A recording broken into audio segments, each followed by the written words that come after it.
I'm Dr. Tonya Breland. And I am Erika Leak. Today we're going to kind of focus and hone in on school discipline, which has been and continues to be a long-standing issue in schools in terms of disproportionality.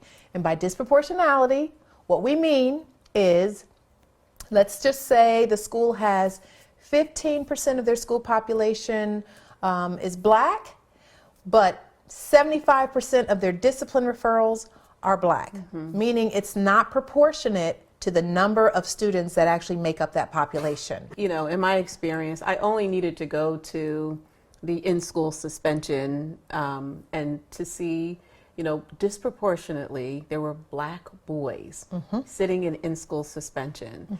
And that was consistent. It didn't matter what time of the year I went. It didn't matter what day I went. It just didn't matter.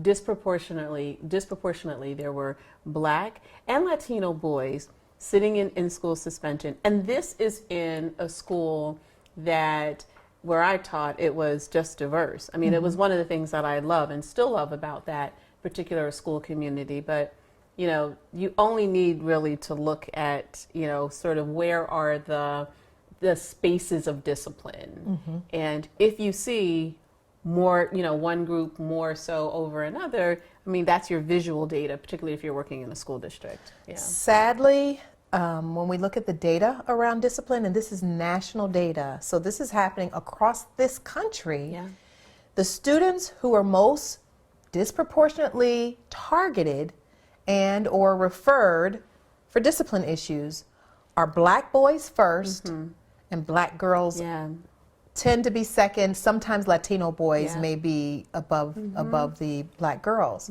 But there's a problem there when we look at how our black boys are viewed and treated in school systems. I really have to point out that, you know, the data starts as early as preschool, where black boys are being targeted and kicked out of preschools. So, preschools, you're talking 3-year-olds, where you really should be looking at, you know, especially when they're young, you can teach students what type of conduct is appropriate in different settings.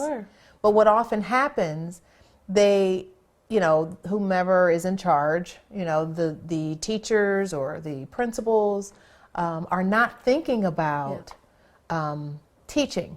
Now there is a move, and we definitely have to mention this, there is a move in schools now where they're moving away from discipline, moving more towards restorative justice, which I think could answer some of the discipline problems that we see in schools, or the disparities that we're seeing in schools. But what often happens, children are being treated very differently. There are scenarios that we've used, you and I have used in trainings that we've done.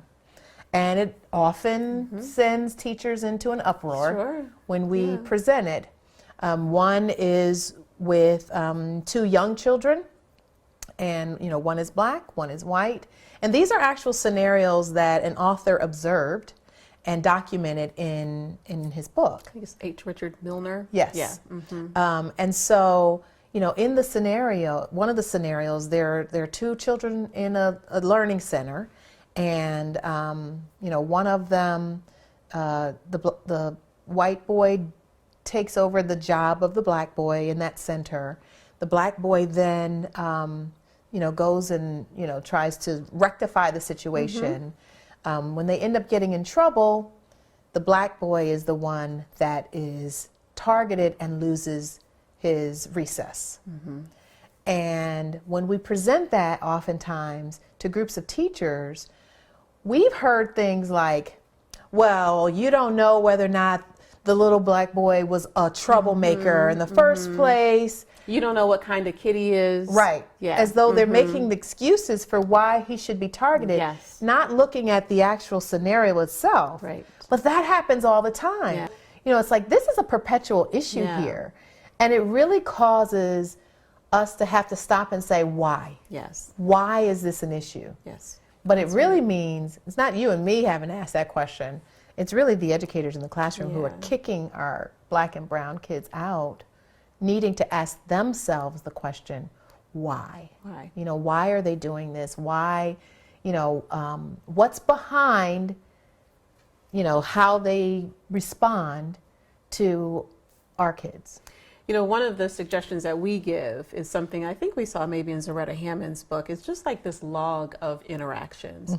Like assess the relationships, right? So if you have a student that is, that presents challenges, for you in terms of discipline and you're not sure why, right? So what we hear is, I treat all my kids the same. So if that's where you are, but you've noticed that maybe among your Black boys and your Black girls that the discipline referrals are higher, just assess the relationship, right? So just create a chart, and just really sort of quantify every relationship, every interaction with that student, and evaluate, was that a positive, was that a negative, or was it neutral? Just do that for a couple of weeks and you'll see whether or not there are patterns. I think that's really important. I think that's a really important place to start, especially if your discipline referrals as an educator, whether you're in the classroom or maybe you're a leader in the school building, just take a look and see